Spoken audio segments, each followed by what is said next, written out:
I say that what I said on the program last week, when I am asked about my ancestor, I don't have to have a whole museum for that and all like that. I have just one statement about my ancestor.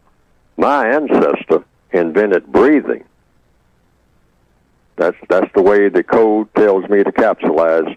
Anytime anybody brings up anything about Neely Fuller's ancestor, well, I say, they say, well, say something about your ancestor, where your ancestors from and what they did 2,000 years ago and 10,000 years ago. I said, I'm not going through all of that. I mean, that to me is wasted time. I need to talk about solving problems.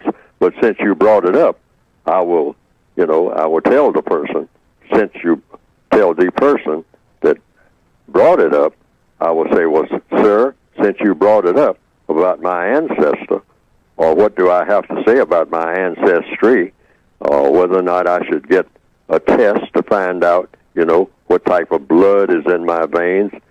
I'm not going through all of that. I mean, as a research thing. Why? In order to do what? What am I going to do once I do that? What am I going to do with the information? I have enough information to do what I'm going to do about my ancestry.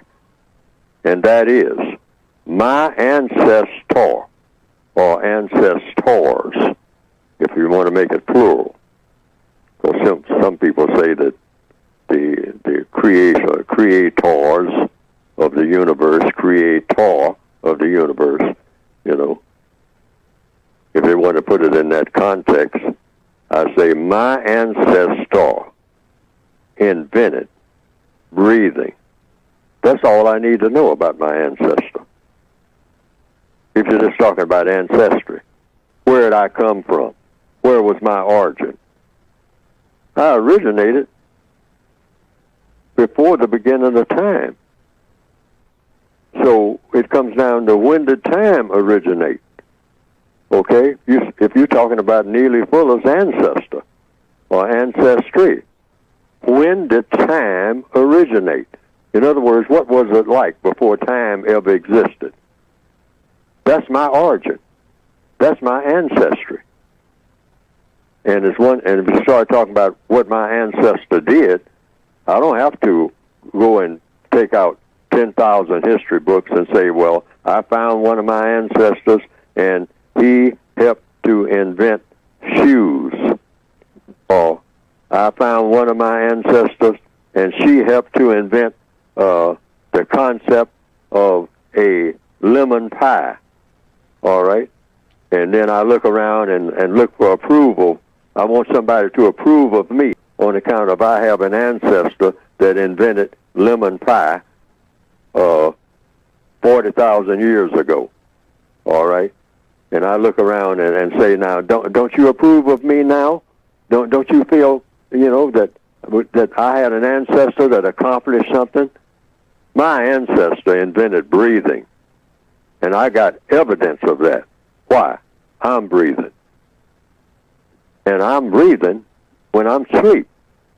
So I know I didn't have anything to do with it, because I don't even know that I'm breathing when I'm asleep. When I'm asleep, I don't know that I'm breathing. But I'm thankful that when I wake up, that I was breathing while I was asleep. Now, whatever put me in the universe invented that. That's evident right there. Since I didn't do it myself, and I haven't contacted anybody who says, Fuller, I'm the one that saw to it that you was breathing. You invented breathing? I don't think so.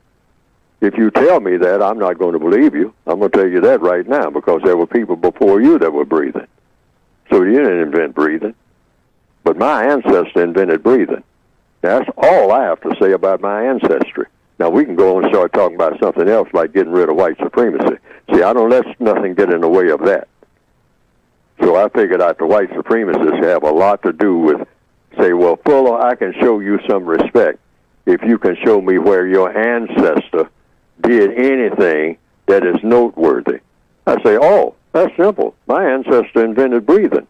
So how about that? You going to beat that? I don't think so. So let's go on and talk about what we're going to talk about solving the system of white supremacy now. Because we're taking care of that ancestor thing in one sentence. My ancestor invented breathing.